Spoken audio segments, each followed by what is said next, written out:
If you're not posting 6 times a day as a business owner, you're a ghost. No one knows who you are. There is no one-way ticket to success on social media. You have to just fucking post over and over and over what you do, why you're the best person to do it, and then you make the next steps for them easy. If you can figure out those 3 things, you'll be successful on the internet. The system we have now as entrepreneurs, we can change the world for the better to where we all can win. Owners, employees, every piece of the puzzle. That's the best advice I can give for any entrepreneur feeling stuck in their business right now. Zoom out and think about this one thing.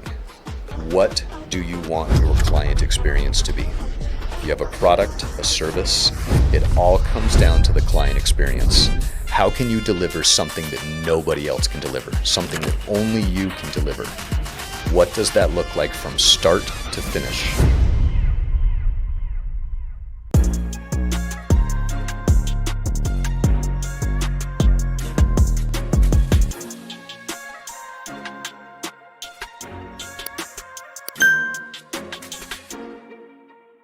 Guys, welcome to another podcast with Shack in Progress. I have a good friend, a friend I just met, actually. Let me be honest. New friends. Braden, friends. Met through mutual friend, and I'm excited to have him on here. Braden, in the shortest amount of time, explain who you are, because you got a long list. That's my challenge for you, is how can you sum it up in 2 or 3 sentences? You know, it's so funny. I was thinking about that on the way over here. I was like, what's the best way to describe what I do, right? Like who I am. Yeah. So, first and foremost, I'm a TV show host. I That's host so cool. a real estate lifestyle TV show host, which I get to produce, be in, and have a little bit of say in the background of the editing. So I love that. I love being a show, and I love being able to produce that. In addition to that, I do own my own mortgage company. I have Hatchman Loans. We're a small team, but we love helping first-time homebuyers, investors, any sort of financing when it comes to real estate, both commercial and residential. That's what we do. We have a great team. We're great at what we do. Cool. I'm also, I've co-founded the No Limits Lending mortgage team as well, and I'm the marketing director for that. That's a new venture as of this year, so we've got a small team of about 5 people, another mortgage team. Nice. More financing, different style of marketing that we're having some fun with. Yep. In addition to that, I founded the Friendly Neighborhood Loan Officer coaching group for real estate and loan officers looking to get business from social media, which leads me right into the next one. I'm an author of a book called Make Content, Close Deals. So I wrote that book earlier this year. It's honestly, the first half of the book is just a bunch of stories of all my failures in life, of all the times that I screwed up trying to create what I have a small portion of right now. That's okay. I like that. And so it's, it's hopefully you'll learn from all those mistakes. It's just me. It's real. It's, I try to put my heart into it, but I wrote that book literally in 2 days. Wow. I sat down, I started writing, and then my family 12 hours later knocked on my office door and said, "Are you going to come to bed?" I started writing first thing in the morning, and it was like 9 o'clock at night. But I was like, "Oh shit!" That's too cool. So I went into it. So found my writing again. I've been really enjoying that. I love creating. I love creating things. So, follow me on social media, Hatchman Loans. We do a lot of fun things, but, that's what I am. I'm a content creator for the purpose of helping others better their lives. That's the easiest way to say it. And, after we get all the accolades out of the way, right? So. Yeah. I have the list, but much better explained through you. I actually got a name here, aka Loan Master Sensei. Ooh, is what I came up with. Loan Master Sensei. Yeah, I don't know if that one's ever been told to you, but I decided to give I'm a that big one. Star Wars nerd. If you didn't figure that out from the social media. Yes. 100%. I thought about like Lone Jedi, but that was taken actually. Oh, There was another one out there. That's a good name. I was also thinking of Tattooed Mr. Clean. I have the other earrings to Yes. Well, but Hatchman is just me. Hatchman's cool. It's my name. It fits. I'm Hatchman. It works for you. Yeah. And no one knows what that means until they have to look it up. Yeah, and then if they look it up, they'll find me. Yes, so. I like that. Well, this podcast is about Shack in Progress. I'm a person that's in progress to get to where I need to be and want to be. And I've lost weight. I've built businesses. I've lost money. I've made money, right? All in progress. And I bring on entrepreneurs, creators, business owners to talk about the challenges that they faced in entrepreneurship or business, or whatever the case is, right? Yeah. So I feel you have a book. So if that book is here, that's basically what we're going to kind of dive into. I meant to bring it. I'm kicking myself. It was on the desk, and I had a very chaotic weekend. So it was all good. A lot of life events changed in the Hatch house this weekend, but it's okay. Cool. I will get you a copy of that book. Appreciate it. But the book is essentially what we do here, right? We kind of unravel the challenges, and we kind of dive in, and people find the challenges a learning lesson for themselves, right? Yeah. Through their journey. So take us back to little Braden, not the sensei master loan officer yet, right? Not the content creator, maybe, I don't know, but take us back to little Braden. Was there any sense of business creating or entrepreneurship as a child? Looking back on it, I look at a few things for sure. Not as a little kid, but definitely in my teenage years. I actually had two businesses as a teenager. The first one was me and a buddy. His dad was a chiropractor, and we lived in a very small town in Holbrook, Arizona. I don't know if you know where that is. Oh, yeah, I do. It's about 3 hours north of here. Yeah. So one of my best friends in high school, his dad was a chiropractor and had just closed his shop down, right? Mm-hmm. And it was right next to the high school, junior high, and middle school, because they're all right together in the town. Wow. Like they're all like within walking distance, right? Yeah. So it was this great office that he had that was vacant because he turned his house into like an office, like because his house was a church also, by the way. Like it was an old church that had a gym in it and everything. Okay. We threw insane parties at his house. But anyway, getting off track. So we had this vacant space, and we've collected things over the years. Like we had this idea of opening up a game shop, right? This was back when like Pokemon was pretty big, Magic the Gathering, like Nintendo 64. Yeah. I think PlayStation was out. The GameCube was one of them.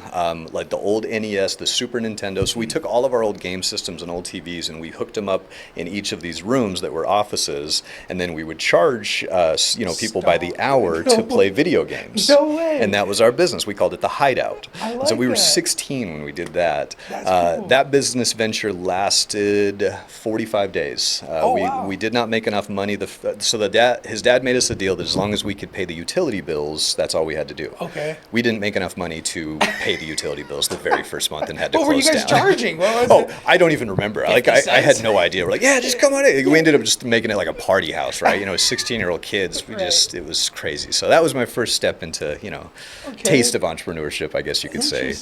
And then I started a car stereo installation business. Again, small town. I had built my own. I'd built my own stereo system, like just custom with my own stuff through ordering things online.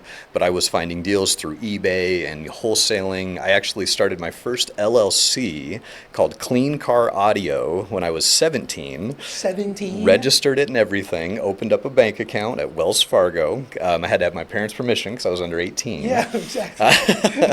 And so I remember I started this clean car audio business for that purpose. And so, it was fun. So I just, because word got around that I had this great stereo system, a small town, so I just started charging people for it. But I went after the other people in town that I knew had money, right? I didn't want to, go to the kids and stuff. I went to the rich dads, right? Because we grew up pretty humble. Like my parents still lived with their parents. Like they didn't own a home. That we lived with, my dad lived with his dad, and I lived with them. So I lived with my grandparents as well. So, but there were still, these handful of like rich people in town, right? We always knew who the rich people were. So I would go to them and offer to install their stereo systems for just astronomical prices to see if they would go for it. He's like, what would it take if I got this speaker system, that? And like in my head, I know it's going to cost me $1,000. I'm like, you know what? That'll be about $5,000 total to put in. And he's like, done. Like, people weren't even questioning it. What? And then I would do a good job. Like I would spend hours giving them exactly what they wanted, and I made a decent amount of money doing that. I made enough money to pay for my mission. So I went on I don't know if you're familiar with LDS Church, Mormon Church. Yeah. So I grew up LDS and Mormon. I know I don't look it now. And again, I have no ill will against it. You have to pay for those on your own, and so I made enough money to pay and fund for my own mission for 2 years, and I got to live in Spain. Holy moly! So I got to learn a little bit of We're Spanish. not even halfway through your life here, and there's a lot to unpack. I mean, so okay, mom and dad, were they in business or no? So well, to a point. So my mom and dad are, first of all, the two most amazing people in the world. I hit the jackpot when it came to family. My parents are two of the most incredible people I've ever met and known in my 40 years of life. That's awesome. So, and I've been the lucky one to be with them for a good chunk of it. So I'm a very blessed man, first of all. My dad, actually, he did start his own business when I was a child, when I was 2 or 3 years old, in Mesa, actually, Mesa, Arizona. He started a bakery, went into business with this again, I've got his story, a bad guy who stole from them, and they ended up having to file bankruptcy, which is how they ended up in Holbrook living with his parents, with me as a child. Okay. So, my dad from that point on decided to kind of just play it safe. He, I think that devastated him financially, and just, as a man, I can imagine what that would do, right? Yeah. Like at a young age, your first business venture just to fail so horribly, so he took the safe route. He's a very well-educated man. My father is a dual MBA in business school. He's one of the smartest men I've ever met in my life. Wow. So he got a great job working for the city at first, and then later he went to be the vice president of the community college there in town, which in turn got me free college. So that was a nice crazy. little one. I had to stay at home in Holbrook while all my friends went to fun universities, but free is free. Education's education. Right. So again, and then my mom was a stay-at-home mom / serial entrepreneur. She's always done her own thing. My mother is she's a true hippie at heart. Just a beautiful soul. One of those people that you meet and just fills you up, right? Just good energy all the way around. So she's always kind of done her own thing. She wanted to be a mom first and foremost, and that's what she was. Okay. And that's the hardest fucking job in the world. Yeah, let's be real. 100%. Being a mother. Yeah. So first and foremost, she was a mother, but as we got older, she explored other things. So here are the things I remember. She was a sign language interpreter for a while. She then taught sign language later at the university the community college where my dad was vice president. Wow. So I know sign language because of that too. We had a lot of deaf people. She worked a lot in the courts, helped them with tough situations, interpreting. Wow. She started a dance studio that still is in existence to this day, even though they no longer live there. It continues to run on. Wow. And that's her true passion. My mom was a dancer. She went to school for modern dance. She was very, very fit in gymnastics. Still is very fit. She goes to the beach every day. My mother's went hang gliding for her 61st birthday. Wow. She is a badass. That's so cool. Yeah. So you got my dad who took the very, very safe route, and then you got my mom who just tried all kinds of different things because my dad had the stability and allowed her to try all of those different things. Right. And so, she just kind of always, and now she does something called foot zoning in California. It's, it's pressure points on your foot to help you cleanse and feel better mentally, physically, spiritually, all of that. Yeah. And then she does something called Wild. It's a creative dance class that she teaches for just creative movement, for, focusing on your body, expressing your movement, the beauty of your body. Again, I know you went through a weight loss journey. Congratulations, by the way. I also have gone through a weight loss journey. Nice. I was 70 pounds heavier than this 5 years ago. Wow. So, much bigger guy. I got a long ways to go, but you're good. But it's small steps, and that's really what they've taught me. Is just you gotta just go after what you believe. You gotta experience life. You have to just keep trying new shit, meet new people. I love that. And not be afraid to fail. My dad's failure made me realize that it's okay to fail if you learn from those. Because I've made some massive failures in life. I've learned some of the best things I've ever done. And some things you learn the most are usually out of your control. And that's when you learn the most about who you are. Wow, yeah, that's a lot to unpack. I mean, that's really cool. One, your dichotomy of your parents, your dad, your mom. Aren't they incredible? That's so cool. And they are the two most in love with each other people I've ever met to this day. They are just two little sweethearts. They go to Disneyland. They live in California now. They have a tiny little apartment. So jealous. Oh, dude, they're living the dream. My mom goes to the beach every day. She dances. They go to Disneyland just for lunch dates. So cool. I am so proud and happy of the life that they have built for themselves. And it gives me so much joy and hope for my own future. I love that. Are you only only child? I'm the oldest of four. Oldest of four? I have 3 younger siblings. Wow. Yeah, okay. all incredible, successful individuals. Amongst all the, things that your mom was doing, your dad working, they had 4 kids to take care of. Yeah, spread apart. My youngest sister is 14 years younger than me. Holy moly. Yeah, we're very spread apart. Wow. Yeah, I've got 1 younger brother and 2 younger sisters. And everyone's from Arizona, it sounds like. Yep, we were all, technically me and my younger brother were born in Washington State, but then they moved to Arizona when I was like 3, or 4. Yeah. So I don't remember. I don't count it. I count myself as a native Arizonian. Yeah, he was about to say Holbrook. So yeah, Arizona, Holbrook. We all grew up in Holbrook. All graduated from Holbrook High School. We cool. love the community. Still to this day, I still do at least 1 to 2, to sometimes 3 to 4 home loans a month for Holbrook, Arizona. Wow. Like I'm still very much involved in that community. I've got a TV show prepped to highlight them as well, because I think awesome. Holbrook is I think small town Arizona is just, if you don't know about small town Arizona just in general, like whether it's Holbrook, whether it's one of the hundreds of small towns we have here, those people are built different. Those are good human beings. Interesting. Yeah, I'm new. I'm relatively new. I'm 3 years in from Florida, so my wife and I, we love Prescott. We like Flagstaff. Yes, we haven't been to the smaller town you get, the better the people get. I'm telling you. I can see that. I can totally see that.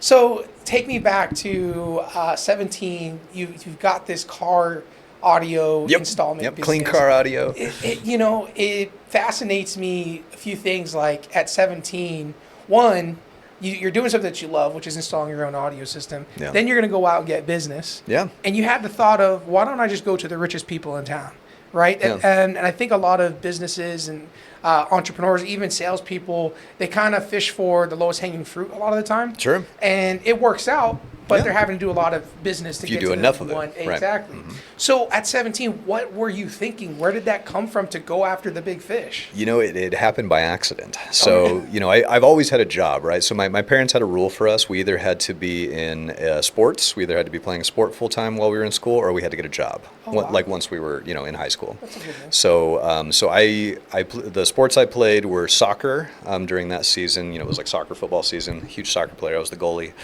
Still love soccer to this day. I coach my son's team. Oh, that's awesome. Yeah, it's so much fun.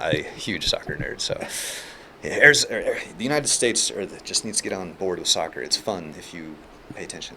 Yeah, it's true. You got to play it. I agree. But anyway, but during the baseball wrestling season, like I wasn't really into baseball, not a wrestler. This wasn't for me, so I got a job, right? And so one of the jobs I got was working at a Burger King. There was a Burger King and a truck stop nearby, and the owner was a neighbor of ours. It was CJ Jolly. Yeah, no. Yeah, CJ Jolly. He owned the Burger King, and so he'd give me a job. He was super cool, and he was just like one of those guys like that just was cool. Like I don't know how to explain it. Like he was just a fun guy to be around, and he we just kind of digged each other's style, and like he really liked me as an employee because I'm hardworking. Like I've just always been a very diligent hard worker. Everything I've ever done, I don't know. I just always give it your best, right? Why not? Like that's just how I'm built. And so we made that relationship, and so he was kind of that first one, and so he was the one that. I was always showing up to work in my truck that had this awesome stereo system because it was stupid. Like I had TVs in the visors. I had 2 12-inch subwoofers, a 1200 watt amplifier, and this tiny little single bed Toyota pickup truck. Right, like it was absurd. It was so far beyond what it needed to be, but yeah, I was a 17-year-old kid. Yeah. And so he was like fresh off a divorce, right? So he's like, trying to get in his party boy mode. So he bought this like brand new Jeep like Rubicon or something, legit. And so he's like, hey man, he's like, I see that stereo. Where'd you get that? Who installed that for you? I was like, I did that, man. He's like, no shit. And so like he was like, he's like, could you do that for me? He's like, could you put this in my Jeep? And that's when I was like, and so like he was the first one I was kind of realistic with, but I pushed it slightly. Yeah. So I was like, okay, I was like, I know this. I mean, he owns this Burger King and the other one. So, like, he just bought this brand new Jeep Cash. Like, he's got some money to play with. Like, I don't want to be greedy, but I want to do a good job. What is my time worth? Right. And so it was just kind of like, what? Because I knew it would take me a while. Like, it would take me, 12 hours or so. Because Jeeps are different. You can't hide cables under the carpet. You got to drill into holes. You got to get, that's a whole different, project, right? Yes. And so I wanted to be realistic about it. And so he, I quoted him a price. I think it was like double what it was going to cost me, right? Like I think I figured it was going to cost me like $2,000. So I was like, all right, I'll charge him $4,000. Yeah. He ended up paying me $6,000. He gave me a $2,000 tip because I had a buddy work with me. He's like, make sure you pay your friend. And I was like, what? So he taught me another valuable lesson of taking good care of your people. Because I had forgotten about my friend that was helping me. I was like, oh shit, of course I was going to cut him in, but it wasn't going to be as big as my cut, So I was like, oh no, he did a really good job. He did just as much work as I did, if not the same. I just created the deal. He should get paid the same. So I made sure we split it. What? So then it was enough money for us to both make $2,000 basically. Wow. It's like we both made $2,000. So then I was like, holy shit, this is cool. Right. And so that's what that sparked the idea. I was like, okay, so then we just told him to tell his buddies. We're like, hey, if you know anyone else that wants a kick-ass stereo system, tell them that we did a good job and we'll give them a good deal. And before social media, right? Before social media, we didn't even this was the birth of I had one of those Nokia brick phones, right? No, it was the knockoff Nokia one. It was a Kyocera. I remember that. I remember ordering the faceplate off eBay. Oh my gosh. So yeah, man, it was just but again, it kind of happened by accident. But right. Looking back and looking at things I've done even bigger recently, a lot of it comes down to those relationships and knowing the right people, doing a good job for them, and taking care of them. Yeah. I really feel that there is always a win-win scenario to every relationship, transaction, investment, all of it. There's always a way for everybody to win. And ultimately, that's why I quit corporate America, because they've designed a system where the rich get richer and the workers don't. But the system we have now as entrepreneurs, we can change the world for the better to where we all can win. Owners, employees, every piece of the puzzle. Yeah. And that's what I'm trying to create ultimately with my businesses. Yeah, that's going against the grain. You don't hear that much. You don't hear what you're saying much, but you hear people wanting that. If we all thought that way, there would be a lot less greed in the world. But the problem, I have a problem with people that try to spend other people's money, right? There's a lot of criticism on Elon Musk right now and what he's doing. Then you make the same money he's made and do what you want with it. Right. That's how I feel about That's that. True. You know what? We all have the same opportunities. We all, especially now with social media, knowledge right now. Right. Knowledge is not power. It does nothing for you. You can learn all day long, but if you don't apply it, you will stay stuck forever. Very true. It's the application of knowledge. It's the making the mistakes. It's trying something for the sake of trying it and seeing what happens. Yeah. Because why not? Yeah. And guess what? You might fail, but guess what? You might not. Right. What do you believe in? And ultimately, that's what it all comes down to, is your belief in your true self. I wear this on me every day. This is my word of the year. My mother made it for me. It says potential. I love that. I think about that word a lot. What is my personal potential? And that's what drives me. It's not any other exterior force other than what am I capable of and what can I do to put good out in the world, and if there's something that maybe I can say or do that makes someone realize that same goodness and power in them, that's ultimately what I'm trying to do. So the curiosity of life, your glass is always half full, from what I can tell. I'm thankful every day. Yeah. No matter what. Right. No matter what. I love that. I'm thankful even on the days when the bank account's negative $1,200, right? You find it's all temporary. Where does that come from? Experience. How old are you? 33. Okay. Yeah. I'm 40. Just turned 40 this year, actually. Don't look it. Thank you. I don't feel it either. I feel like I'm 16. I really do. That's awesome. I'm in great shape. I feel amazing. I'm eating right. I'm doing the work, and I know I've done the work, which is why I know if I've done what I've done so far, what else can I do? Because I've already done what I've done. Right. So to me, there's just no other way to do it. This is just who I am. I thrive in chaos because I love puzzles. I love solving things. And so the more problems, as some people see it, the more chaos as other people see it, to me is just one giant puzzle. Right. And my life is that biggest one. How do I fit into that? How do I fit into others' lives? And how do I grow? And you can only figure it all out by trying shit, by falling and getting back up. Right. I'm an extremely broken man, but I'm broken. I've been able to find the tools and do the things to pick up the pieces that are broken and build a stronger version of myself that would not have existed had I not been broken. You have to go through the pains. You have to go through the experience. One of the things I love most about being tattooed and getting tattooed for so long is the pain involved in it and what your mind can mentally handle. Your mind is a lot more capable than you realize when it comes to pain. And if we can get past the pain, get past the fear, and truly believe in our superpowers, in whatever people are telling us that they, whatever you've been told is wrong about you, the weird thing, the goofy thing, this guy's just weird. Like, turn that into your superpower, right? Like the ADD. Like, I hate the whole ADD thing. The ADD is one of my superpowers. I would not be able to run the amount of businesses I do without it. Like, stop using excuses. Stop using someone to blame. Like, you have nobody to blame in life but yourself. I don't give a fuck where you've been at in life, what life has dealt you, what you've been handed. There is always a way. If you just truly believe in it and relentlessly never fucking give up. Yeah. I truly believe that. Because if you want something bad enough, you will get it. Yeah. Guaranteed. Yeah, I believe that. I believe that. But as long as you never give up and you believe it. Yeah, jeez. Man. Ooh, sorry. That's great. I love it. That's, can you take us back to, were there any stigmas that you were getting, things that were being told about you that you knew you had to flip around to become the version that you're at today? Oh yeah.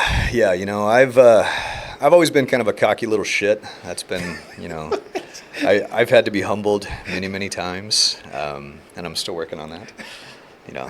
I'm a confident person, but no, I have tons of flaws. I have so much that I need to work on. I am very unorganized. I have lacked follow-up. I've lost clients due to my lack of follow-up. I'm not good at remembering to do things. Like, I'm a very much fly by the seat of my pants type of guy. Right. But as long as you know how to channel that correctly and use the tools and the people, you can make that better. And I have never claimed once to be perfect. I am one of the most imperfect motherfuckers you will ever meet. Like, I have so many problems, but I've found a few things that work for me. Right. Financially, mentally, physically, spiritually, and so I'm always happy to share what's worked for me, because again, I've made a lot of mistakes along the way, and I'm hoping that you won't have to feel as much heartache and pain as I had to feel, but I also know that you kind of need that in order to grow into who you are. So at the end of the day, I'm just here to help you fucking face it. Yeah. Just you cannot let fear hold you back from moving forward. Yeah. If you stay stuck, we've all been there, right? Yeah, I've been there personally. Like, as long as you know at the end of the day you gave it your very fucking best, that's all you can do. And some days that's just waking up, getting out of bed, and making it through the fucking day. Yeah. Some days that's your best. Yeah. And you have to be okay with that. Yeah. You have to give yourself grace. Not every day is going to be a personal best. Not every day is going to be a win. In fact, most of them are not. Right.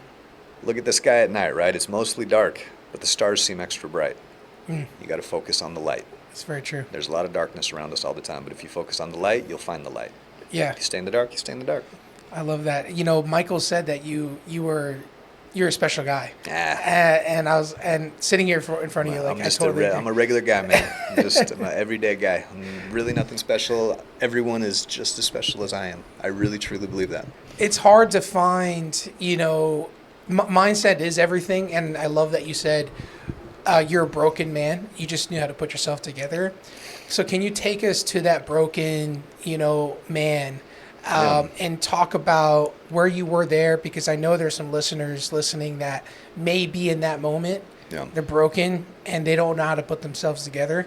Definitely. And just kind of talk us through that process. Yeah, absolutely. One of the biggest ones, I talk a lot about this in my book, but in working for a bank and working a 9-to-5 and getting a salary job and then, realizing that was not the life for me. I wanted a life I could call my own, that I would never have to ask time off from anyone. I never want to have to ask permission from anyone for anything that I do. That's the first goal, right? And so, I think there's good intentions with the goal, but it has to still be bigger than that. So that was the first step. And so you try things, right? So I got out of that and I took a commission-only mortgage job. Let's try it. Man, that first year was fucking rough. I did not plan for the highs and lows of the commission-only life, right? But I figured it out. Or at least I thought I did. and you just kind of keep trying things. I always just kept trying what I thought was best, and I had goals and I accomplished those goals, but those goals were not rooted in the deeper cause. And so I ultimately didn't find true success. And I think about that word a lot, success, right? Like that is unique for every individual. It really is. Yeah. But part of it is, we get the money aspect of it mixed up a lot. Money is just a tool at the end of the day. Money does not buy happiness. It's the most cliche thing in the world, and I promise you, until the most miserable year of my life, the year I was the most unhappy, the most overworked, the most overweight, the most fighting with my wife and my children, not involved in their lives, I made 7 figures that year. Wow. It was miserable. Wow. So that was an eye opener. And that money goes fast when you're dealt a tragic situation. We were on a family vacation and my wife went into liver and kidney failure and we had to take her to a hospital and save her life. She spent 30 days in a private hospital. I spent over $100,000 cash because it was a private hospital to save her life. Wow. I didn't care about business at that time. I didn't care about my sales calls. I had to shut everything down for 30 days. Jeez. and spending that amount of money all in a foreign country with my children. That puts things in perspective. Oh. I realized that I had not created a business, I had created another job. If it stopped when I stopped. The money stopped rolling in when I stopped making those sales calls. I hadn't done anything. I hadn't built anything. Wow. I was worth nothing. And that is when I really started to look and zoom out. Yeah. And that's the best advice I can give for any entrepreneur feeling stuck in their business right now. Sit for 30 minutes in silence and think about that and then zoom out on that business. Stop focusing on whatever individual problem that might be happening, whether it's payroll, client acquisition, marketing, business, whatever. Zoom out and think about this one thing. What do you want your client experience to be? If you have a product, a service, it all comes down to the client experience. How can you deliver something that nobody else can deliver? Something that only you can deliver? What does that look like from start to finish? From somebody who's never met you before to after they've gone through that process to let me tell you about my boy. You gotta go see him. Yeah. What does that look like? And you're not going to get all the answers, but you'll get the framework if you sit for 30 minutes and think on that. Wow. And then build the framework and go from there. Right. And improve it and get better and guess what? It's never going to be done. And that's the beauty of it. You're always going to keep working on it because the world changes. Right. We're different now. The world is different from when I was 17. Yeah. And it's going to be different 10 years from now. Right. What AI capabilities are going to be around then? Right. What is going to be possible in that world? Yeah. We don't know.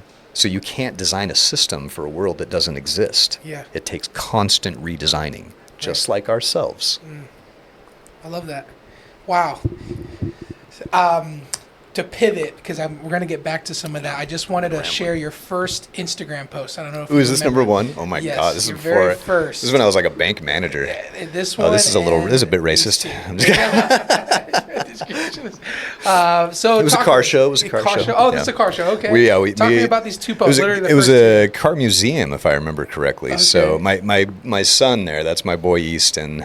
He's 13 now, going to be 14 in July. Okay. He is almost taller than me now. That's awesome. But yeah, so we had taken him to, that was one of his first baseball games. It was Diamondback games. And then this was also just I think a car museum, because he loved cars, right? You know, he's a classic little boy smashing his Hot Wheels together. Yeah. And he had a Hot Wheel of the General Lee. No and way. so I had taken a picture of it. So I love that. If I remember correctly. So like I said, that was what, 14 years ago? 2012. 13 years ago? Yeah. Okay. Yeah. So I can talk to you about it because you're active on your social media. Right? Oh yeah, every day. And you've It's me. It's not anyone. I don't hire anyone. My social media is me. I post a lot. It's me posting every day. I use tools. I use tools to help me, of course. Yeah. But all of that is me. The creation of all of it, use tools to help me, but it's all me. When did social media go from posting my life a little bit to it becoming an actual lead generation tool? When did that start? I can tell you exactly when. So when I first got my gigs in career in mortgage, right? I started working for Wells Fargo Bank, and I was making 100 calls a day, right? Cold calling all day long. But social media was like brand new. And I literally only got social media after I got engaged to send invites out to all of my friends because I didn't know where they were. I didn't even have a Facebook, an Instagram, or anything until I got engaged to my wife at 23 years age, when I was 23 years old. 24. 23, 24, one of those. so that was the only thing I had it for. But like I wasn't a user, but I was a scroller. I was a watcher. There's probably a lot of you guys. There's a lot of watchers out there. You cannot be a watcher if you're going to be an entrepreneur. Let me just tell you that right now.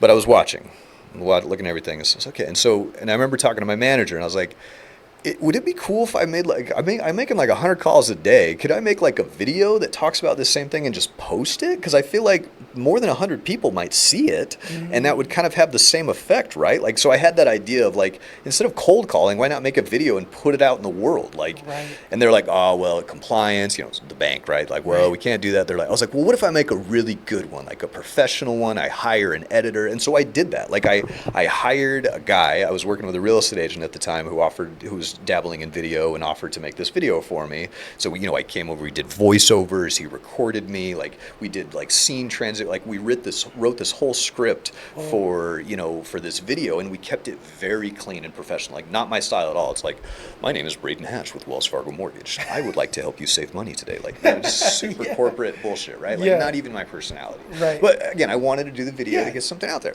Right. And so I had to submit it to the marketing department. It took them, I want to say it was like 2 months to review it. No way. And then they denied it. Oh my gosh. They denied 2 months. And here's what they sent. They sent 2 months. They said, we can't accept it as is. Here's what we approved. And they sent back their edited version. Nothing with, not my face. It was literally just a Wells Fargo logo that said, Wells Fargo Home Mortgage, apply today. Like it's like, what the fuck is that? Like, what am I supposed to do with that? Like, no, like there's, and so like that kind of pissed me. So that was kind of my first like, and so like, again, it took a little bit after, but I ended up finding a company that not only wanted me to do social media, but was promoting it. And so that's how I ended up at Loan Depot and really started diving into video. So Loan Depot is where I got my start into it, but I wasn't like, it was dabbling, right? Like a video a week, maybe this and there, but I can tell you exactly the moment when I went all in. It was at a conference in Las Vegas, put on by Neil Dingra. He has one this year. Shout out to Neil Dingra, the Forward event. I'm pretty sure there's only like 63 seats left for this event. Wow. If you are a mortgage or a real estate professional, this event will change your life. I promise you, because it changed mine. I heard Gary Vaynerchuk stand up and deliver a speech about social media and the power of video and content creation and the frequency of it. And he's like, if you're not posting 6 times a day as a business owner, you're a ghost. No one knows who you are. Jeez. I was like, fuck, I got to do way more. And we were posting a video per day at that point. Wow. And I felt, I had a social media manager. I had someone posting my videos for me that I hired. I was that into social. Like, jeez. I felt like I was crushing it, right? And then he drops that, and I was like, fuck. Yeah. I was like, we're not even scratching the surface. We have to create way more content. Yeah. And then he said one other thing that changed everything for me. He said, apart from my speaking fee, which is substantial, the one and only reason I am here today in front of all of you is for the content that I will get from it. I was like, stop. Fuck. No way. If that's worth more than his $100,000 speaking fee for 30 minutes of his time. Wow. damn. Like, that's genius, I actually. literally didn't even watch the rest of his keynote. I walked out of that room, got on the phone with my social media manager, and I said, find every piece of edited content that we have right now and schedule it to post 6 every day. We weren't on YouTube yet either. I said, open a YouTube account and get YouTube Shorts going and post all the same videos we've ever done all there today, and make sure they're scheduled for 6 to 7 a day, every day on every platform from now until we run out of content, and then let me know what that day is. Holy moly. I put it into action right then and there. When you hear something, that's the best advice I can give. The rest of his speech, I'm sure, was great, right? I'm sure he crushed it. But the whole point of what Gary Vee is trying to say, if I'm understanding him correctly, is to take action on the things that you learn. Right. I learned something. I was in a position to take action on it, so I fucking did it. You literally walked out. I literally walked out of that room. I walked out of the conference, called my assistant, and said, do it now. Wow. Do it now and let me know when it's done. And then we created a system to generate tons of content where we started batch contenting, where we meet once a month for 4 to 5 hours and we create months worth of content at a time, right? You don't have to reinvent the wheel. Like, people are already doing these things. Like, you just have to look at what the successful people that you want to do are already doing and do the same fucking thing. Yeah. Like, it's not that hard. The playbook is out there, and that's why I'm not afraid to share what I do, because I know 99% of you motherfuckers aren't going to do it anyway, because it's hard. Yep. It's hard and it sucks. Yep. You will have times where you're going to doubt yourself and wonder if it's worth it. Right. There will be days crying alone in your closet when you are negative in your bank account and behind on your mortgage, wondering if that deal is going to fucking close. Yeah. Those are days when you want to go back to a 9-to-5 job. A 9-to-5 job, everybody else, that's my safety net. I know at the end of the day, I could always get a job. Right, yeah. Right? That is failing for me. Failing is taking a job. I'm going to keep going until then, right? Yeah. Yeah. Well, it's intriguing to me because in that conference you're listening to Gary Vee, it's like the power of God hit you. You just got up and walked out. Yeah. Like, his voice, the words, and you couldn't hold yourself and sit there. You took action, and the rest sat there, right, listening. That's the difference, and it's hard to teach that. It's not something you teach someone. It's like it's spoken through you, and you felt like you got to go do something. You just acted on that feeling. And, I'm not perfect, but when I hear the words that I need to do something, if I don't do it, I ignore it, then I get used to ignoring that feeling. Right. And that feeling so well. It's like, okay, I feel like I got to do this, so I got to just go do it. My thought process has always been, what do I have to lose? Right? I already know where I'm at. If I try something and it changes it, what do I have to lose? I'm in the same spot. Right. If I call someone and they ream me out for calling them in the middle of the day, I didn't lose a sale I didn't have. Right. Like, I have nothing to lose. Like, I could give 2 shits what people think about me. Like, well, you have to get to that point. It took me a lot of work to get there. Like, especially social media, because you're posting yourself, your life, like you're posting everything. You get a lot of haters. If you ever have a video go viral, you get a lot. This right here, this infuriates people. My tucked ears and my hats, I get a lot of shit talking about this. Come on, are you serious? What's wrong with this hat? Why do you tuck your ears in? Okay, here, let me just show you why I tuck my ears. Because this is the alternative. It looks like it hurts. Yeah. I got a tiny head, yo. I got, That's crazy. I gotta make no pop, right? That's what people got out of a whole bunch, your content of quality and trying to educate your personal, features, one of my favorite ones was, I wouldn't trust this guy. He looks like he steals mailboxes, like stuff like that, like attacking my personal appearance. I love it. It just, it's funny to me. Right. Like, how broken is that person that they have to take time out of their day to insult a stranger on the internet? Like, I feel bad for that guy. Yeah, true. So how bad is their self-esteem, man? How do you help cool people listening? Because they want to post. I know business owners want to post. I've talked to a few people who started businesses, and what do you have to lose? What do you have to lose? Here's what you're doing. Business owners, you're already doing the work. Document it. Don't overthink it. Just fucking document it. Like, it's not that hard. We're gonna do it right now. Let me show you. Watch this on my phone. Here's a video. You just turn this on. So I'm doing a podcast right now. Meshach, right? That's right. My boy Meshach. We are dropping truth bombs here. It has honestly just been an amazing, amazing talk. So be sure to check out this podcast. I'll get the details later. Meshach, my man. How hard was that? How much time did that take us? Literally, that right there is hard to teach people, but that's what you got to do. I just created the content. Now I got to follow through though, right? So I am going to have to edit that or send it to my editor. Right. Or no, I'll probably edit that one myself. Yeah, I've started to enjoy doing it myself. I hated it in the beginning. Really? And that's the other thing. You're going to suck in the beginning. No, you're going to suck. Did you find any of my first videos? No, would have been. I did not. You should have found one of my first videos because they are trash. Like I look back at them, I'm like, ooh, like terrible green screen, all breaking all the rules. Like, my name is Braden Hatch, and I'm a mortgage professional. Oh, no. Nobody cares, bro. Like, right. I look back and I cringe on that now. So go through it. Go through the suck. You can't cheat the experience. Stop trying to cheat the experience. There is no one-way ticket to success on social media. You have to just fucking post over and over and over what you like to do. Here's what you post. What you do, why you're the best person to do it, and then you make the next steps for them easy. If you can figure out those three things, you'll be successful on the internet. True. Yeah. What do you do? Why are you the best person to do it? What's the next step? Yeah. If you can figure that out, that's it. People You'll think win. that they have to do like TikTok dances to get like that virality, when really what you're talking about is those three things. Keep it that simple, and you post constantly, and you bring value. It'll work. So can you if you can peel back and give us some percentages of without social media versus with it, how much business did actually come from your social media? I don't know that I would still be in the mortgage business without social media right now. Wow. That's how powerful it's because of COVID. COVID changed everything. Right. So I did not treat my mortgage business the way I did my car stereo business. Okay. I went after not the little fish. Not the little fish. It just kind of happened that way, mostly because, and here's why though.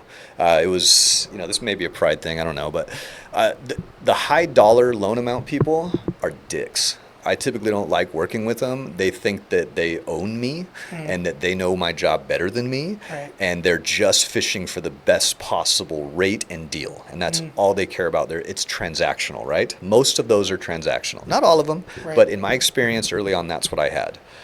First-time home buyers, much smaller loan amount, much smaller commission. And I'm paid directly off the loan size. So it makes sense to go after higher dollar amounts if I want to make more money.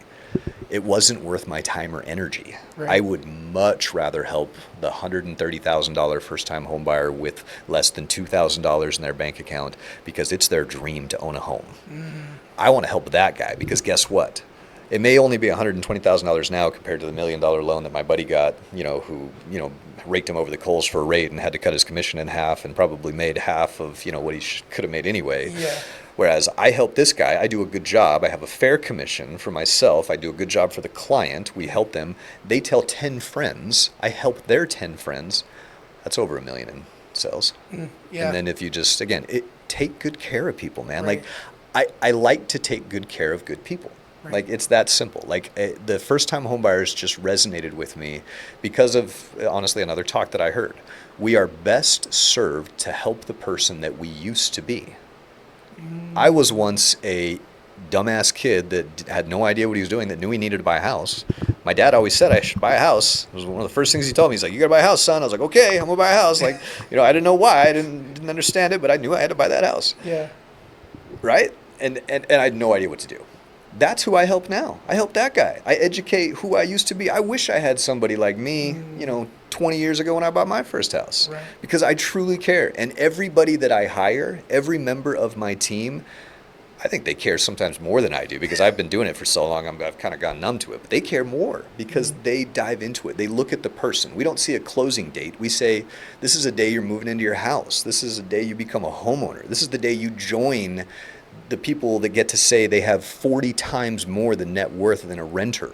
Like, this is life-changing stuff. Right. And it's cool. Like, I've seen it in my life. I've been doing mortgages for 11 years now, and I've seen the people in the first years doing it and where they're at now, and what home ownership has done for them, what it's done for me. I am a millionaire directly because of home ownership. I would not have a net worth over $1 million without real estate. Right. Like, And so that's cool. If I can help somebody do that and create that for themselves, and I also win, and my employees win, yeah, fuck yeah, let's go. That's what I'm all about. Like, let's keep doing that. And so again, like that. And so social media allows me to do that because it plugs me into the part of that equation that I love the most, which is the education and the solution finding. Right. There's not a one size fits all in mortgage. We have thousands of products, probably fucking tens of thousands. Like every person's scenario is unique. So what we do is when someone calls, I want to hear about their goals. What do you want? It's not about just buying a house. This is everything is an investment. Why are you investing in this? Because if it's your primary home, it's not an investment. It's a liability. It's going to cost you money. It's something you have to spend. It doesn't make you money. So we need to be aware of that. But what it can do is it creates leverage and opportunity for future ways to make money through real estate. So that's the biggest misconception is, it's not about just, you buy a house and all of a sudden you're good. Like, no, there's a lot of steps in between, and I teach all those steps in between. And I love to teach it because that's what worked for me. I can tell you're very passionate about the experience of helping these first-time home buyers. Oh, I love it because there's so many naysayers. Like, you do not need a lot of money to buy a house. You don't need any money in some cases. Like on average, my clients close with less than $2,300 out of pocket. Like, that is my average total amount of money spent to buy a house. We're talking $350,000 houses, $450,000 houses. Like, these are not like cheap homes. Like, these are home ownership is affordable in our day and age if you know where to look, who to talk to, what programs are available, and what to do. Most people don't know what to do. Why is it not like a... Because there's a lot more... Because fear spreads faster and easier for media. So the media would much rather share the scary numbers. It's not affordable. It's scary. Everything's going to tank because that sells better. That gets more views. That gets more likes. That gets more clicks. You know what's hard to doing, as especially an entrepreneur that teaches positive things? You get 0 followers and likes for the longest time because it's positive. It's helping people. People don't like that. You're right. So you got to find creative ways to trick them into helping them. Like what? What would that be? So that's what hooks are. So this is like, I'm sure any entrepreneur, anyone doing social media, and they know what a hook is, but it's a little bit deeper than that. You have to get a little psychological. You have to think about, first of all, and this is why you have to zoom out in the first place. It's so much deeper. You got to do the back work. You got to find out who your client is. If you could create the perfect client, right? If your dream client walked through the door today, what would they look like? What would their job title be? What would their marital status? How old are they? What type of clothes do they wear? What school did they go to? What's their favorite sports? What do they like to eat? If you can dial that person in and then sell and make the best possible experience for that individual over and over and over, that's how you win. But how do you get that person to find you? Right. You think like that person, what would they want to see? What would stop them from scrolling? What problem do they have that you know how to solve that they need to know about? If you can think about it and reverse engineer it, that's the problem. Most of us as entrepreneurs, we post for ourselves. You got to post for the client. So true. You got to we all do it. We post our own acolytes. Like, I closed 23 loans this month. I am the #1 mortgage officer for 2020, top 1%. Nobody gives a fuck, bro. Yeah. Like, yes, those are things that can help show that you know your shit, right, if you're new or right, whatever, right? But people don't care about that. That doesn't belong on social media. You throw it up on a banner, like, hey, this top 1% mortgage loan officer for 2020, 2021, 2022. Like, sure, that shows people that you know your shit, but you have to take care of the client first. You got to do a good job. You got to make it easy for them. You got to think about that. Like, if they see an ad, if they see you post something like, I can show you how to make $1 million in less than 23 days by following these 10 steps. And you're like, oh shit, okay, like, let's do that.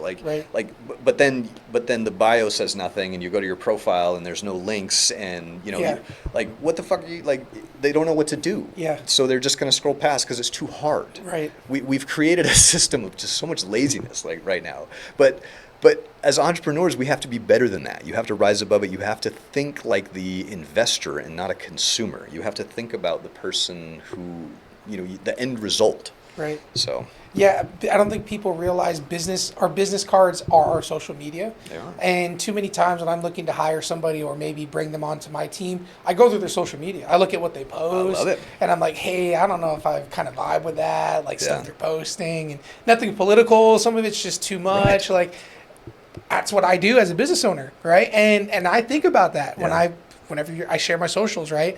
So I totally 100% believe what you're saying. Like, you got to post. Yes, it's an accolade you could put on your title, your top loan officer, whatever. Yeah. But don't post that content because it's not welcoming to someone that wants to work with you if you're just the best of the best. Right. Like, your content, you were just out getting tacos at this cool place. Creekside Taco. Yeah. That was such a fun video to make. I love that. It looked like a good time. Your kids and that's were there. what we were trying to show. Like, we thought about, I was like, okay, if somebody's watching this video, I want them to be like, I want to go to this place. Like, I want to go here now. That's what I want them to feel. And so we tried to, create something that captured that. Like, and that was my purpose. So thank you. It was perfect because if I were to buy a house and I'm scrolling through and I'm looking for a loan officer or whatever, I would feel gravitated towards you. Thanks, man. Family man, loves tacos, did his research on this place. Like, it's more than just business with you. Even though you are the expert, you bring your own personal life into your social media. Absolutely. And that's a science in itself.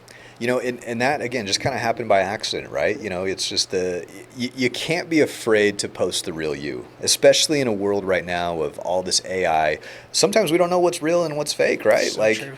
So people want authenticity. Like, especially right now, like, you don't need fancy editing tricks. You don't need all the cool shit that we were trying out 10 years ago that made people stop, right? Yeah. Like, honestly, the best videos are the ones where you just get raw, you fucking selfie it style and just so cry, bro. Like, if you're just open yourself up and be vulnerable, and I still haven't even done it. I'm still too afraid to do that. Maybe one day, but I haven't even let myself fully open up and show the world my true self. Like, I'm taking little baby steps. I'm still a business owner. I'm trying to show exactly how much of myself I want to show. Right. But again, that's my personal journey. Yeah. And I'm working on that for myself.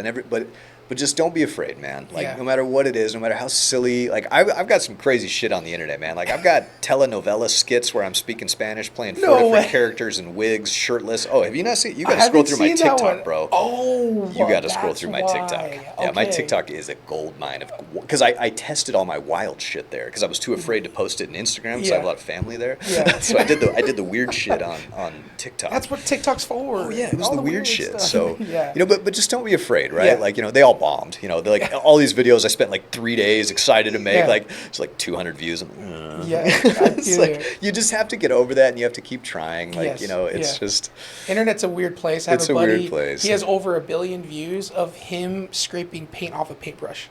Over 1 billion views. So I had one video go viral, which is what changed the game, which is why I had to change my business all over again. I wrote about it in my book. But yeah, if you're not prepared to go viral as a business owner, it'll show all your flaws. Wow. Because I had one go viral and I didn't have any automation set up. Oh, no. I didn't have any capture. It was just me responding to DMs. Holy crap. I had over 500 people DM me wanting more information on this loan program in less than a 45-minute span. From one video. 1.8 million views. It just fucking took off. Holy crap. Here was the tagline. Here's how you buy a $400,000 house with less than $2,300 out of pocket. I think I saw this video. And then I showed it. Did you write it on an iPad? Yes. I saw this video. It still gets me leads to this day. I have automation set up now. Holy moly. But it showed me all of my flaws in my system. I was on vacation. That's when shit always goes down. I had to wake up at 3 a.m. and respond one by one to every single... Because I was like, I'll do it when I get back. I'll do it next week when I get back. Yeah. And it didn't fucking stop. I was like, shit, it's time to lead, right? Like, you got to respond to these. And I didn't have anything in place. Yeah. And so... I'm the guy, right? Like, if no one's there to do it, it's you. Yeah, exactly. If there's no one here, it's like, fuck. Yeah. And so I just started, I literally I woke up at 3 a.m. My wife was still asleep in bed. We're on vacation on our anniversary in Kentucky.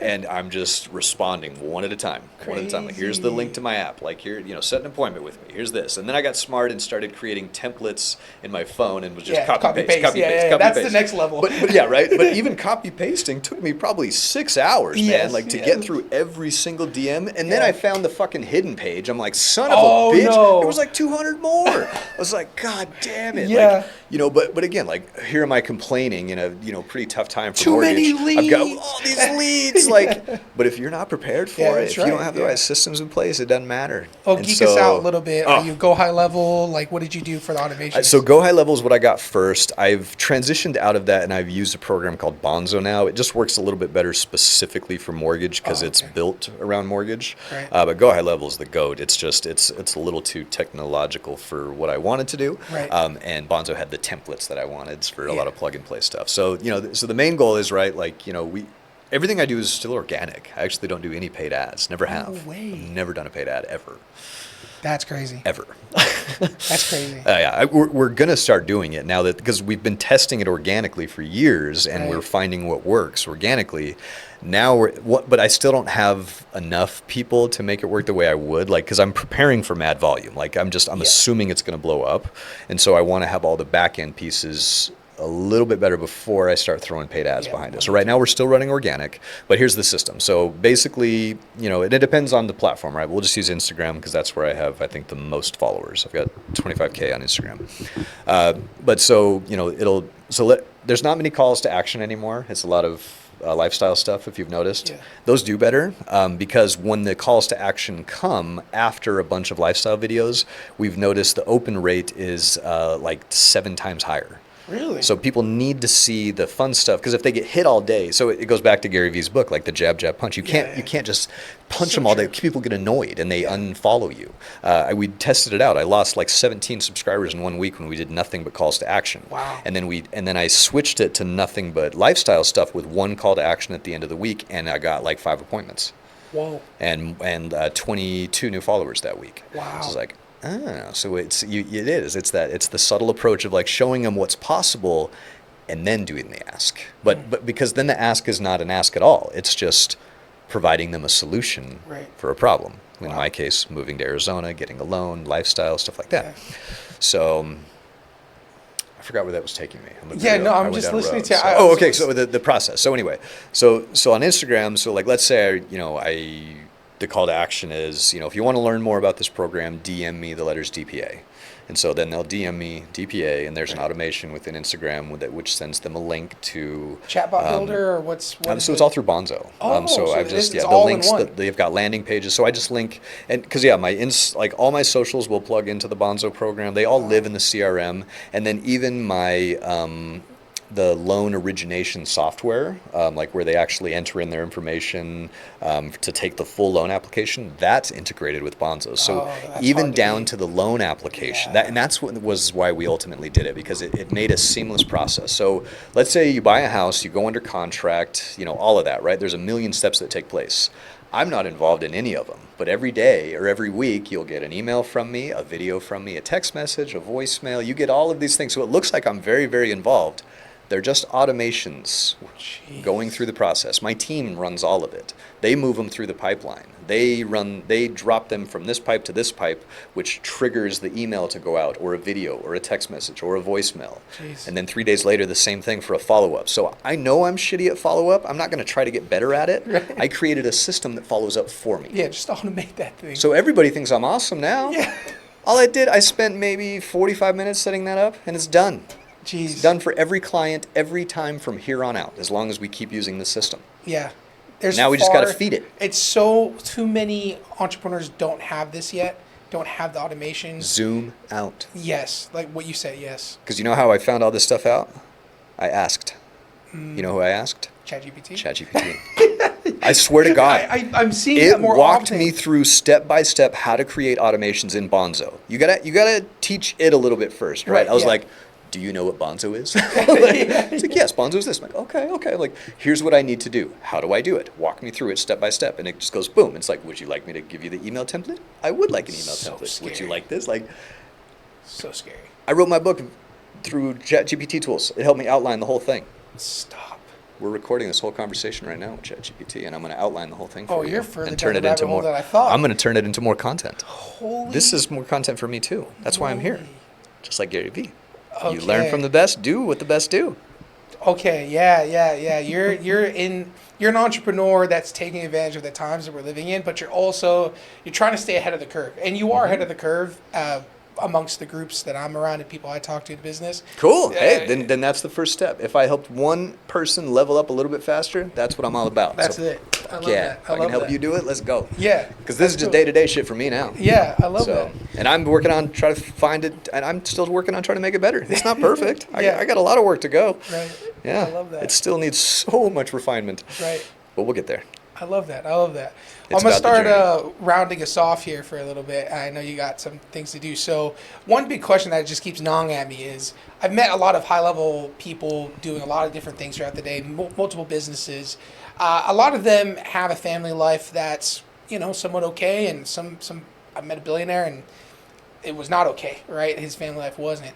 How do you manage this all while being a husband, a father, all those things? What does that look like? It's this is a tough one because up until recently I've had a pretty good family life.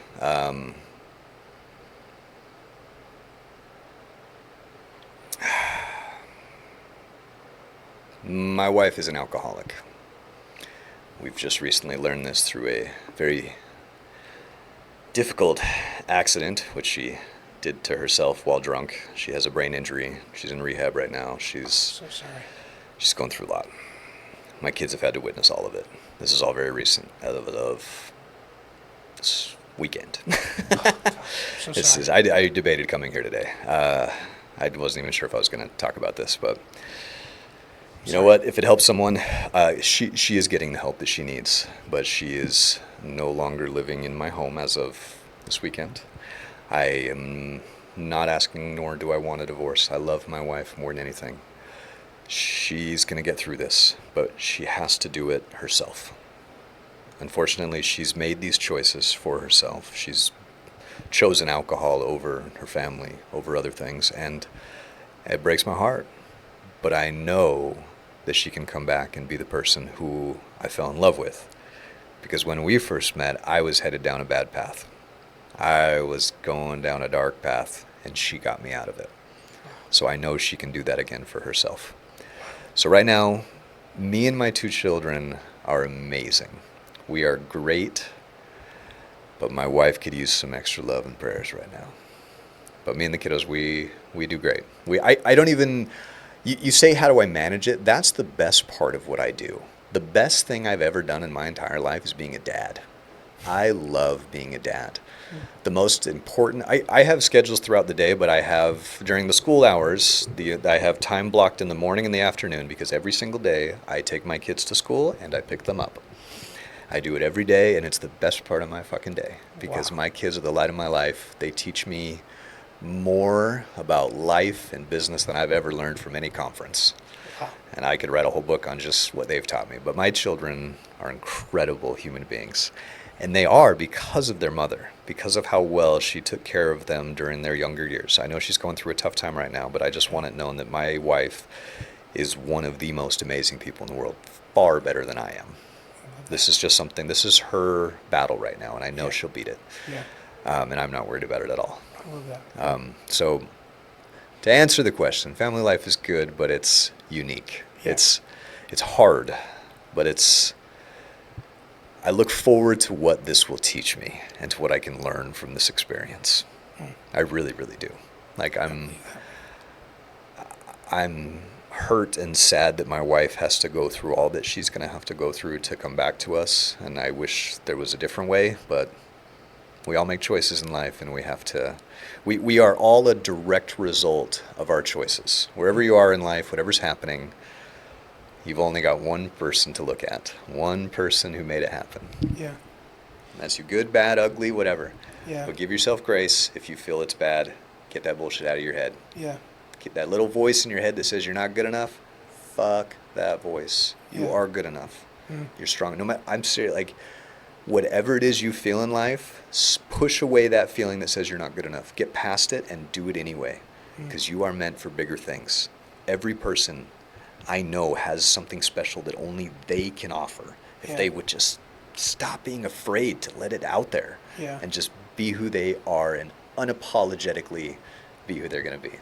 That driving force, this positive light, the smile that you have on your face, like, you know, your kids and, you know, what you're going through, and your wife's going through this, your employees, you know, your social media followers, you know, they're all looking to you, right? They're all looking to you to be Braden, smiling, ready to go, ready for the day, you know. I'm the luckiest guy in the world, my man. Who do you turn to in the toughest times for yourself?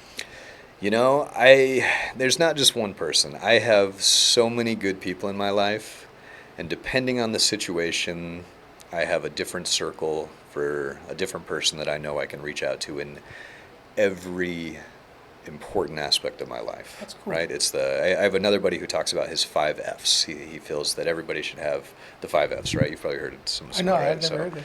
It's you should always be doing something for your family, for your finances, for your fitness, something fun.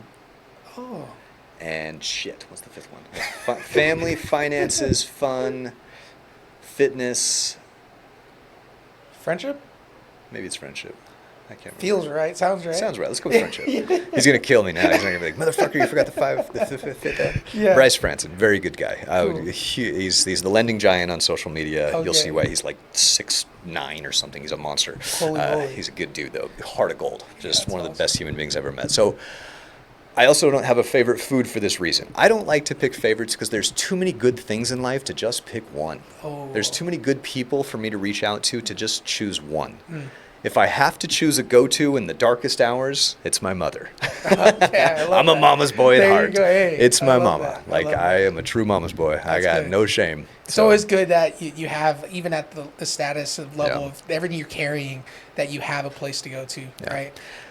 It's not easy when you don't. Meet people. Don't be afraid to meet. But try to meet, at least 5 new friends a year is what I try to do. That's 5 cool. new friends a year. They won't always work out. And friend will mean different thing for lots of different people. Very true. I have some friends I haven't spoken to face-to-face in 10 years. I still Yeah. consider them a best friend. Yeah. It's just, the world is what you make it. It's hard to come by. No, it's not. You just fucking do it. Oh, yeah, you're right. You're right. Just You're do right. it. It's not that hard. It's because we overthink it. And Yeah. you let the opinions of others affect you. You know who you are. We all know who we are deep down. Very true. Very true. Well, I took a few photos. Here's one. That's our engagement photo. This is engagement my photo. beautiful wife. Okay. I saw that. I decided to show you. It was 2022. Right? Look, I had hair back then. No tattoos. Well, then this one's going to be funny then, because I saw Oh, this. yes. Oh, my Yeah. God. I'm pretty sure my social media manager made that for me. No way. So I hired a really good friend, like one of my really good friends, to manage my social media a few years ago. And she was playing with AI tools and put that together. I was like, oh, my God. It's So, yeah, literally, she did that. it's perfect. I laughed when I saw it. It's like, I mean, makes I got perfect the sense. look. I'm not gonna. You do. I'm not gonna hide You it. literally. Like, I got the Mr. It's Clean so look. funny. I love down to that. the earrings and everything. Like, I love that. I love that. Well, to round us off, I have a few big questions to ask and then a rapid fire round. let's do it, brother. So, first big question is, if you have one, what is your biggest regret? I have no regrets. I really don't. Figured you're gonna Swear say to God, that. I really That's don't. so cool. No, maybe not investing in, Tesla when it first came out or Tesla, something yeah, like that. yeah. Something like that. But Right. I legit have no regrets. I love that. Everything in life, everything that's happened, I've learned something from. That's And powerful. So, yeah. I love that. How would you like to be remembered? As somebody who brought a little bit more light into the world, just showed the world that there's another way of thinking, that there's always a solution to every problem. I really do believe that. I think there really is a solution to every problem, no matter what. If you truly believe it, if you can, it's so cheesy. If you can think it, just do it, man. The universe will give you what you want if you just unrelentlessly never give up on it. I know because I'm living proof of it. Yeah. And I'm just getting started. Yeah. I'm literally just getting started. I feel like I barely know shit now. I'm so looking forward. I don't know why everyone freaks out about turning 40. I'm so pumped for this next chapter of my life. I know shit now. Yeah. I know shit. I know what to do. Wow. So I'm fucking excited. I mean, it's scary. Yeah, I'm gonna make some big bets and I might lose, but But you got to I've lost before. Yeah. I've been homeless. I've seen the worst of the worst. Like, what else? What else can they take? They can't take me. No one can take what I have. I have my own thing. Wow. So, I got nothing to lose because. I love that. I absolutely love that. Where do you see yourself in the next 5 years? Oh, next 5 years. So, big game for me is I would love to be a TV show producer or have my own production company. Okay. That's what I want to do. So outside of mortgages and all of this? Honestly, I'd love to get out of mortgage. I want these businesses to run themselves. I love it. I think it's a helpful tool, but my passion is creating content and stuff that viewers want to watch. Positive media. That's what I want. I want positive media. And that's why I am such a big believer in the American Dream TV network. Yeah. Because that is Craig Sewing's dream. That's why I decided to come on as a TV show host with him, because of his vision for his media company. He's not like the other media companies. He said, I want a media company that is focused and on positive neighborhood niches to show people the real estate, not the reality show bullshit, not the negativity that, you know, not the Real Housewives of whatever. Like, right. We want to show the real people, because one thing I've learned being in this industry is real estate agents are some of the best people in the world, and they get a bad fucking rap, yo. Like, realtors kind of get a bad rap, but like those that are truly involved are some of the most involved in their community. They're the ones paying for your kids' soccer jerseys. Yeah, they're the ones so putting true. the banners up. They're the ones buying cookies. Yeah. Our real estate agents that are involved in their communities love their communities, and most people don't know who they are. So true. I want to find those people and put them on TV.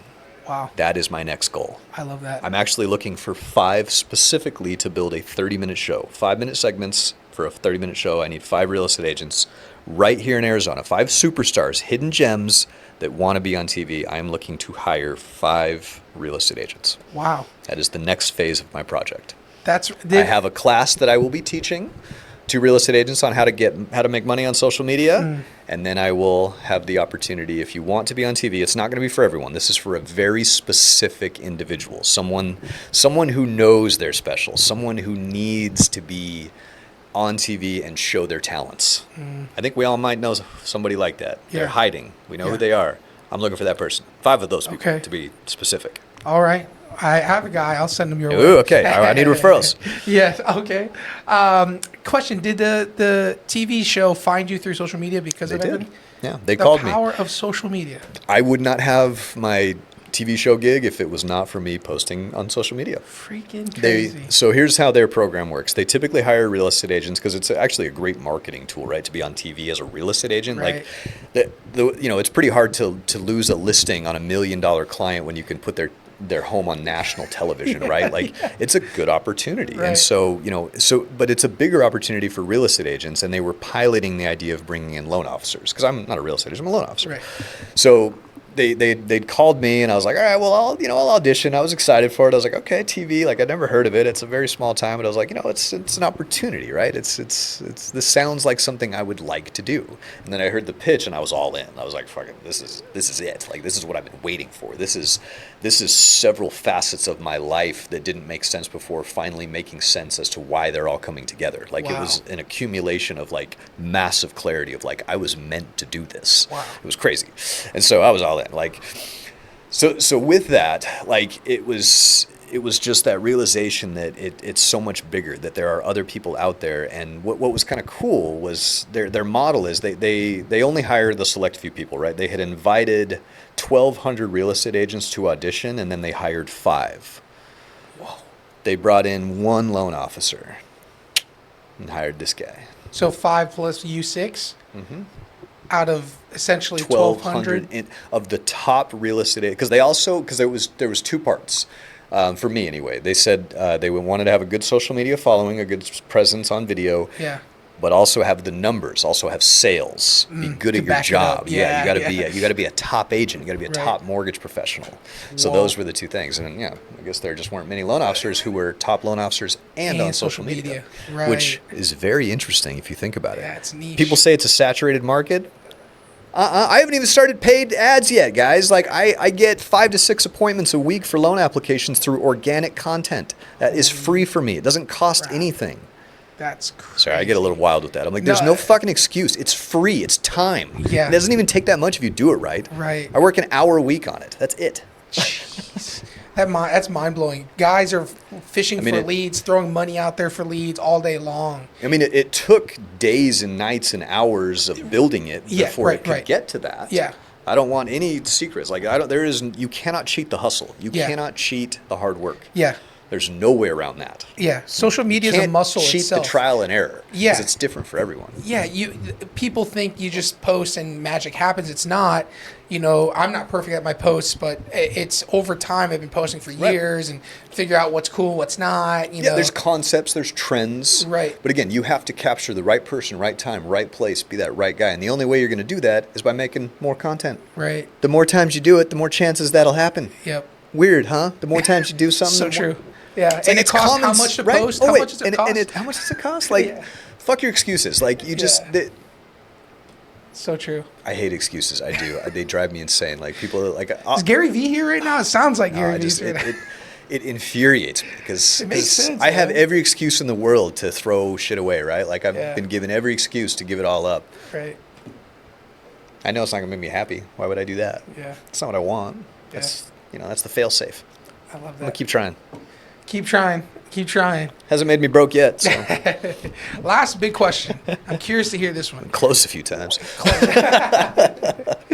What is success to you? Ooh. You know, honestly, it's knowing that I am working on the best version of myself every day and that I won't ever achieve it. Wow. That's what it is. It's knowing that, I've given it everything I have and I've done all I can do. But I know, and I know that deep down, right? It's just knowing that I've given it everything I have every day. And not every day is like that. Right. Some days I'm like, fuck, I fucked up today. I could have done this better. I say that most days, to be honest. It's a very rare day, and I want, though, to me, success is to have less of those.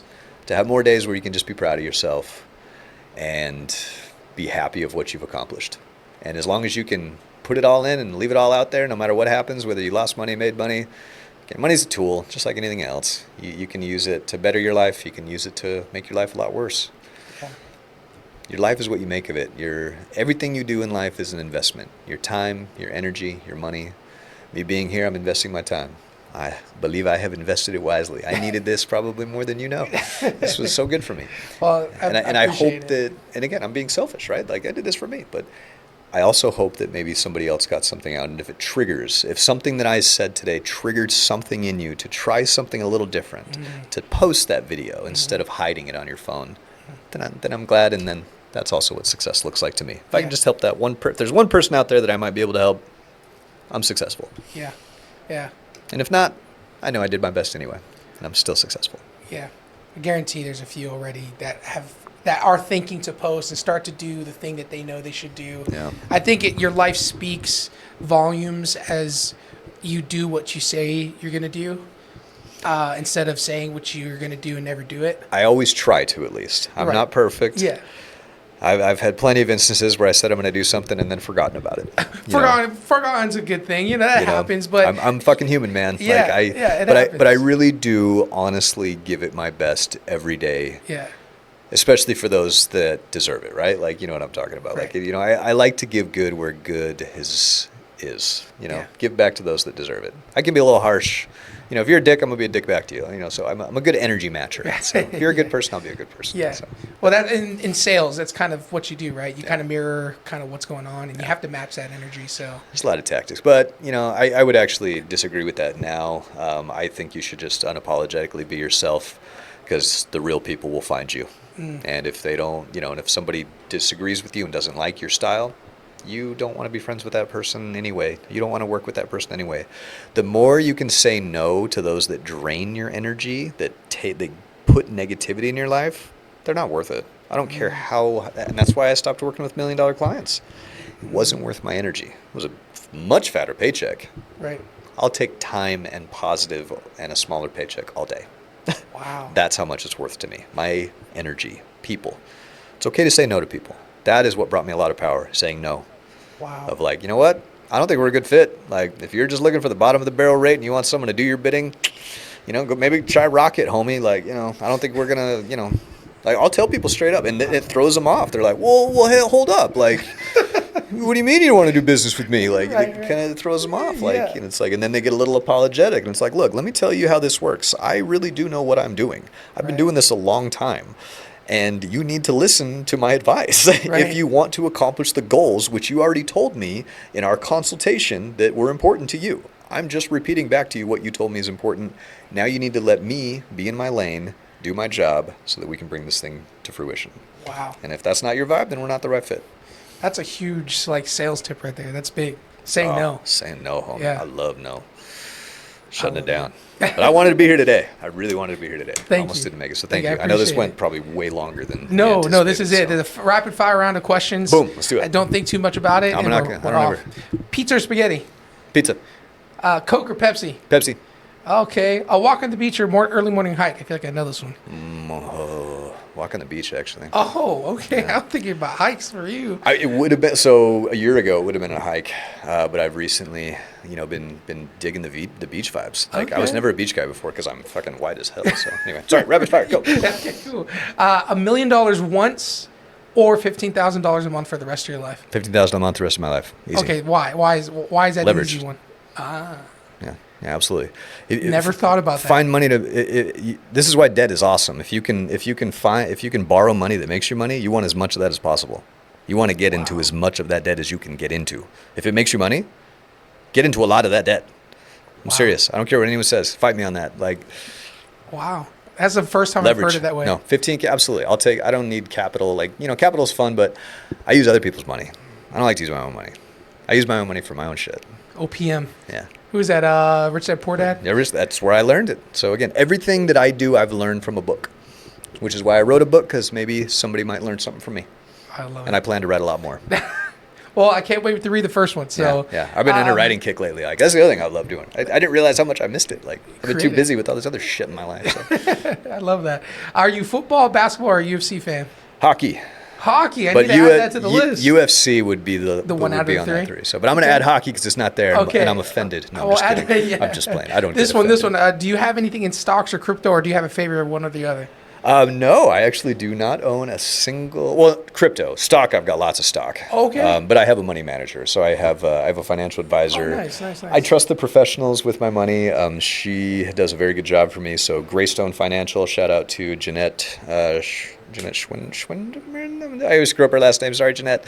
But Greystone Financial, she's phenomenal. I trust all of my money with her, most of it anyway. That's a big statement. Big chunk of it. Yeah. And because she has made me. So whether she does crypto or stocks, I don't know what she does. I have no idea. Yeah, wow. I give her. Here's the other tip: invest first. Most people pay their bills first, and then they save what's left. Invest it first, and then pay your bills. Yeah, it's the Rich Dad Poor Dad thing. No, invest first. Is it? Yeah, it is. Maybe that's where I got it. I don't know. Yeah.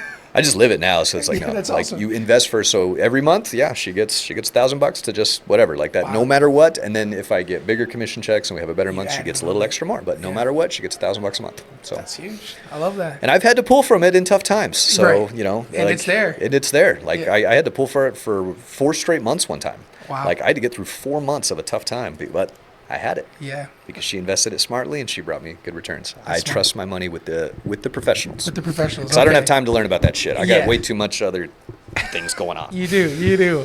Lamborghini or a Ferrari guy? Ooh.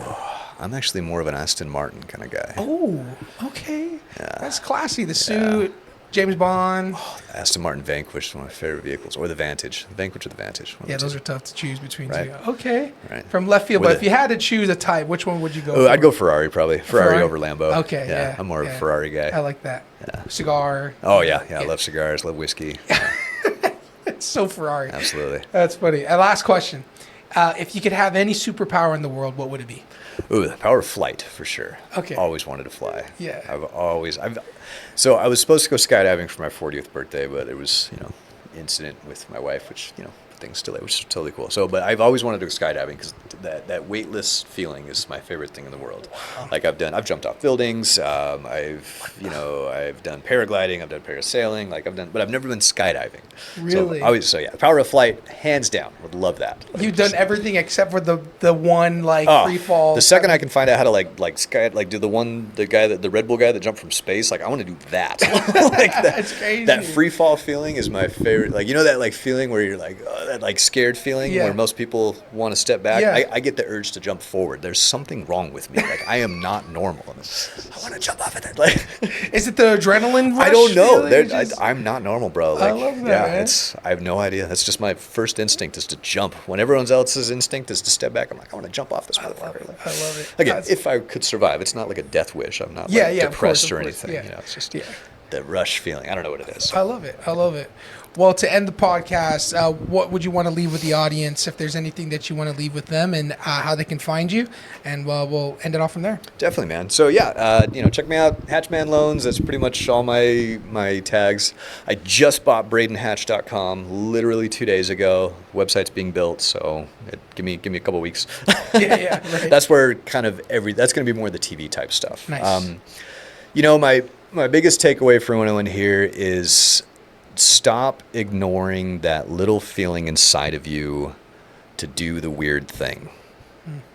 Do the weird thing. Everyone has it. They all have that one thing that they're afraid to do because they think it's weird. Yeah. They're afraid of what people are going to say or think or do. Do the weird thing. Interesting. That's my advice. I love that. Thank you, Braden. I got you. Appreciate it. Thanks, guys.